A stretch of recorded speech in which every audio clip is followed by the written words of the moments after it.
Durante a cerimônia de formatura dos alunos do Itamaraty, o ministro das Relações Exteriores, Ernesto Araújo, incluiu em seu discurso uma impactante explicação sobre as forças políticas que agem no Brasil e no mundo. Mencionando o patrono da turma, o poeta João Cabral de Melo Neto, Araújo explicou como o comunismo se adaptou ao mundo moderno sem perder a intenção de controle do povo.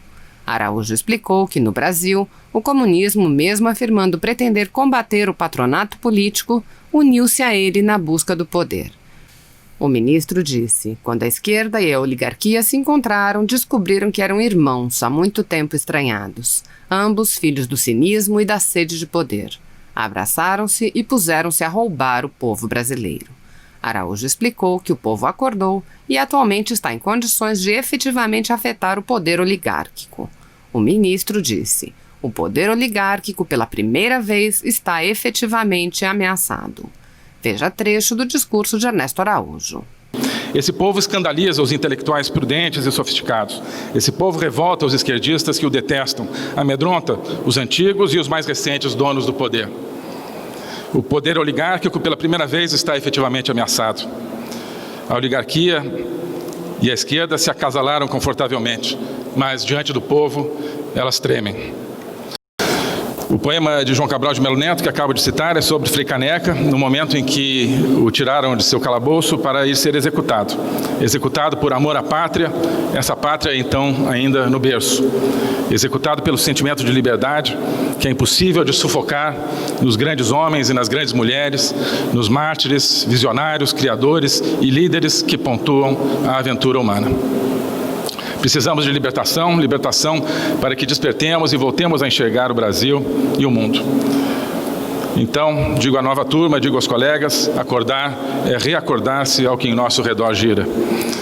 João Cabral possuía uma grande sensibilidade para o sofrimento do povo brasileiro, plasmado em sua obra-prima, Morte e Vida Severina.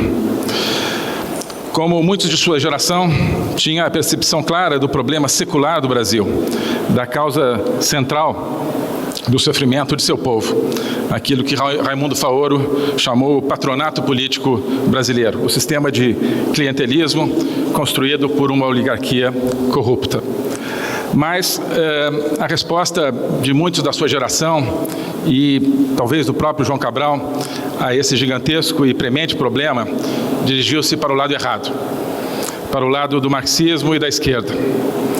Sua utopia, esse comunismo brasileiro de que alguns ainda estão falando até hoje, consistia em substituir esse Brasil sofrido, pobre e problemático por um não-Brasil.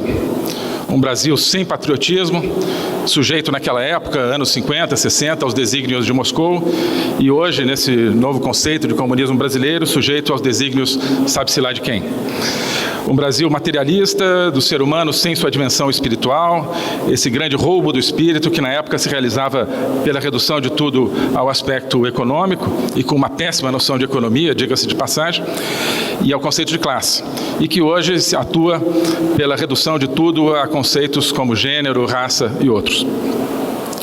Um país que eles queriam libertar, entre aspas, por meio da ditadura do proletariado, hoje pela ditadura do politicamente correto e da criação de órgãos de controle da verdade. Um Brasil que queriam submeter, como o resto do mundo, à sua dialética, que, como sabemos, não é a dialética dos diálogos platônicos, da busca pela verdade que cada um traz guardada dentro de si, mas a dialética no sentido da relativização da verdade, onde a verdade é tudo aquilo que serve ao poder do partido. E, pior de tudo, a utopia de um Brasil sem Deus, de um povo brasileiro arrancado aos braços de sua fé cristã. Como dizia Dostoiévski, um povo sem Deus não merece o nome de povo. E era justamente isso que os comunistas de todas as épocas queriam e querem, destruir o povo em sua organicidade viva e sentimental e transformá-lo em uma massa. Foi assim na Revolução Soviética, que destruiu a velha Rússia de Dostoiévski, e assim querem fazer hoje. Por exemplo, aqui tão perto de nós, no Chile, destruindo igrejas e imagens. E assim querer fazer no Brasil. Com o agravante perverso de que, no caso, tentaram destruir a fé cristã, não fora, mas também de dentro. Não queimaram ainda a igreja, mas inventaram a infame teologia da libertação, que nem a teologia, muito menos de libertação, mas sim um instrumento para corromper e estraçalhar a fé e a espiritualidade natural dos brasileiros, uma tarefa que, reconheça-se, na qual avançaram muito. Então, os diferentes marxismos e esquerdismos tentaram enfrentar o tradicional poder oligárquico corrupto brasileiro, mas não porque amassem o povo brasileiro, sofrido e oprimido. Ao contrário, sim porque adoravam e ansiavam pelo poder que as oligarquias detinham. A partir de 2002, esperava-se ver o grande embate entre as esquerdas e as oligarquias. Mas não foi o que aconteceu, porque as esquerdas e as oligarquias não queriam coisas opostas, mas a mesma coisa, o poder. Deu-se então o grande amálgama entre a ideologia esquerdista e o patronato político brasileiro, o que produziu esse grande paroxismo, essa grande orgia de corrupção. Quando a esquerda e a oligarquia se encontraram, descobriram que eram irmãos, há muito tempo estranhados, ambos filhos do cinismo e da sede de poder. Abraçaram-se e puseram-se a roubar o povo brasileiro. Milagrosamente interrompemos essa marcha para o abismo. Como? Porque o povo brasileiro, como no poema de João Cabral de Melo Neto, acordou e conseguiu olhar para fora daquela vida apodrecida, e configurou uma esperança, e encontrou um líder, que é o nosso presidente, que conhece e ama esse povo e nos ensina a conhecer e amar esse povo que sofre, mas que crê em Deus, que crê, sobretudo, no Deus encarnado, que sofre e pelo sofrimento liberta. Esse povo que é cristão e conservador, severinos e severinas que são cristãos e conservadores. Severina era uma moça paraibana que veio do Agreste para Brasília nos anos 60, fugindo da pobreza, como o Severino de João Cabral de Melo Neto, e que, juntamente com meus pais, me criou praticamente desde que nasci e tornou-se parte da nossa família. Lembro-me de uma vez, lá por 1986 ou algo assim, quando estávamos em família vendo televisão e apareceu o programa partidário do Partido Comunista do Brasil. Logo, Severina exclamou: "Nossa, eu odeio esse negócio de comunismo." Na tela, o presidente do partido falava do ideal comunista de libertar todos os povos do planeta, ou algo assim. E a Severina comentou indignada: "Mentira, eles são contra Deus." Severino e Severina sabem muito mais do que a maioria dos acadêmicos. Por isso, o povo brasileiro, esse povo severino, confia no senhor, presidente, porque o senhor fala de liberdade e do poder libertador da verdade. Porque o senhor fala de Deus como aquele em que o senhor realmente crê. Fala de liberdade como aquilo que realmente sente. Esse povo escandaliza os intelectuais prudentes e sofisticados. Esse povo revolta os esquerdistas que o detestam, amedronta os antigos e os mais recentes donos do poder. O poder oligárquico, pela primeira vez, está efetivamente ameaçado.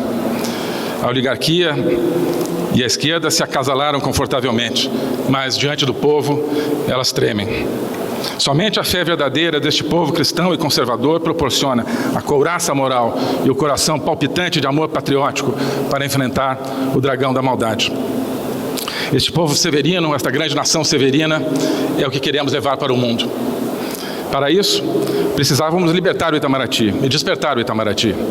Esta nova turma, quero crer, já nasce com os olhos abertos, já chega com o sorriso de quem sabe que está ingressando não numa burocracia, talvez um pouco mais glamurosa do que outras burocracias, muito menos numa espécie de ONG incrustada no governo federal, mas sim numa grande demanda, no sentido medieval, uma aventura nacional e mundial de proporções históricas, uma gigantomachia perite sucias, para usar a expressão de Platão, um combate de gigantes pela essência da pátria, pela essência da nossa civilização, pela essência e dignidade do próprio ser humano.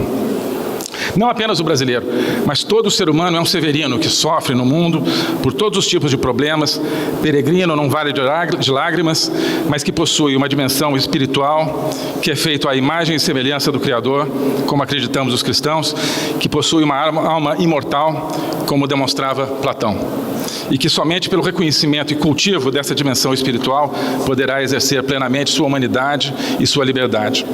Não é que o ser humano tenha aspirações à transcendência, o ser humano é uma permanente aspiração à transcendência. O iluminismo não deu resposta a essa aspiração, quis resolver os problemas e contradições humanas matando o espírito. "Écrasez l'infâme", pedia Voltaire, esmagai o infame ou a infame. Normalmente se considera que ele se referia à Igreja Católica, mas eu penso que, em última instância, ele queria esmagar Deus, o Cristo, o espírito humano, o próprio homem, em sua essência indefinível, que escapa à lógica. O marxismo depois procurou transformar o homem de um trabalhador explorado, mas que pelo menos tinha o direito de rezar e pela fé respirar o ar da transcendência, em um trabalhador ainda mais explorado, mas que já não reza porque Deus foi proscrito. Hoje temos o globalismo e o politicamente correto tentando consertar a humanidade sem entendê-la e sem amá-la. Salvar a humanidade de si mesma, como sustentou absurdamente uma embaixadora aposentada, que deveria ser o objetivo da política internacional. Tentam salvar a humanidade de si mesma construindo um ser humano artificial, um androide, sem sentimento, sem instinto, sem sexo, sem família, dominado por mecanismos de controle social e psicolinguístico. Um ser humano constituído pela estranha mistura de indignação furiosa e passividade letárgica. Fúria diante de falsos problemas criados pelo gigantesco mecanismo de manipulação do discurso e incutidos na sua cabeça. Passividade diante da corrosão de sua nobreza intrínseca, diante da corrosão de suas liberdades fundamentais, de seus direitos, que estão todos lá na Declaração Universal de Direitos Humanos de 1948, mas que o globalismo esqueceu.